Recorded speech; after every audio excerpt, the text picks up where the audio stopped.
আমরা যেখানে দাঁড়িয়ে আছি এই পাওয়ার প্ল্যান্টের পাশে একটা নদী, নদীর পাশে একটা সবুজ বাগান, বাগানের থেকে ওই এখন ভাটি হচ্ছে, নদীর পানি বেরোয় নিচে নামে আসছে আর সন্ধ্যা ঘুরে যাচ্ছে। পাশে বাড়ি এবং এখানে পাশে একটা লোক আছে। এই লোকটা এই তার এলাকার সম্বন্ধে তার কাছে জিজ্ঞেস করবো। এই যে পাশে যে ঘর বাড়ি দেখা যাচ্ছে, কাজের ঘর বাড়ি, এটা ওই সরকারি জায়গায় থাকে লোকজন, ওই মানে ভূমিহীন লোক, সেটা থাকে সরকারি জায়গায়। সাইডে নদী আছে। আহ আর উপরে হচ্ছে বাগান, মানে ওটা হচ্ছে সাপমারি আগে 10 বছর আগের থেকে বাগান হয়েছে, আস্তে আস্তে বড় হয়েছে। এই যে ঘের আছে, এটা হচ্ছে দক্ষিণ চড়া দুর্গাপুর গ্রামের ভিতরে।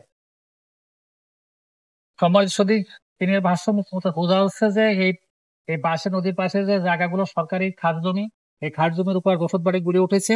বিভিন্ন জায়গা থেকে লোক এসে জায়গার আসলে জায়গার ঘর ওই যে বাড়ি করার জায়গা নাই, সেই জায়গা সেই লোকগুলো এসে আসছে, এরা গৃহহীন লোকগুলো। এবং এর পাশে বড় একটা পাওয়ার প্ল্যান্ট আর সবুজ একটা দেখেন একটা বড় বাগান। বাগানটা এখন লাগাইনি, এমনি বাগানটা গড়ে উঠছে। এই এই বিশেষ করে সুন্দরবন থেকে যে এইগুলো আসে, এই ফলগুলো ফলগুলো আছে, ফলগুলো দিয়ে এখানে আস্তে আস্তে আস্তে আস্তে বাগান গড়ে উঠছে, বাগান গড়ে উঠছে। আর আমরা বলবো যে এই সুন্দরবনের আশেপাশে বা নদীর আশেপাশে যারা ভূমিহীন লোক বাস করে তাদের আসলে কিছুই নাই। আর পাশে একটা পাওয়ার প্ল্যান্ট দেখছে, পাওয়ার প্ল্যান্ট বেশি দূরে না, পাওয়ার প্ল্যান্ট কাছে।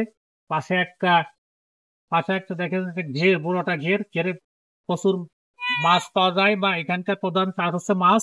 বাগদা, বাগদা, হরিঙ্গা, চিংড়ি, তারপর হরিণা, তারপরে তারপর এখানে পাইরা মাছ, পাইছে, পাইসে পাতারি, মাছ, পাতারি মাছ।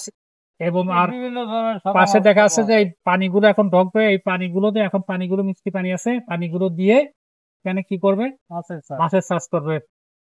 আসসালামু আলাইকুম, ভালো থাকেন।